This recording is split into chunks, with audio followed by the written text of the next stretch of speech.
Imaginez, vous prisonnière de votre propre corps. Chaque pas est un défi, chaque mouvement, une douleur. Et puis, un jour, une main inattendue vous aide à vous relever.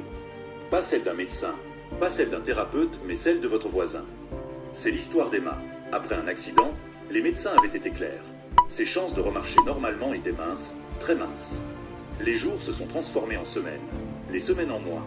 La douleur était constante, le moral au plus bas. Chaque matin, Emma se réveillait avec cette même angoisse.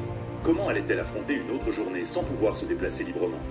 Les visites de kinésithérapie étaient coûteuses et les progrès lents, trop lents. Emma se sentait seule, isolée dans sa souffrance. C'est à ce moment-là que Monsieur Dubois, son voisin d'en face, un homme plutôt discret, souvent vu dans son jardin, est apparu. Emma ne le connaissait pas vraiment, au-delà d'un simple bonjour. Un après-midi, il a frappé à sa porte, pas pour des nouvelles, ni pour un service, il avait remarqué son combat quotidien. Et il a eu une idée folle, mais brillante. Monsieur Dubois, un ancien menuisier à la retraite, a passé les semaines suivantes à transformer le jardin des Emma. Des barres d'appui discrètes, un petit chemin sécurisé. Il a adapté son environnement, patiemment, sans rien demander en retour.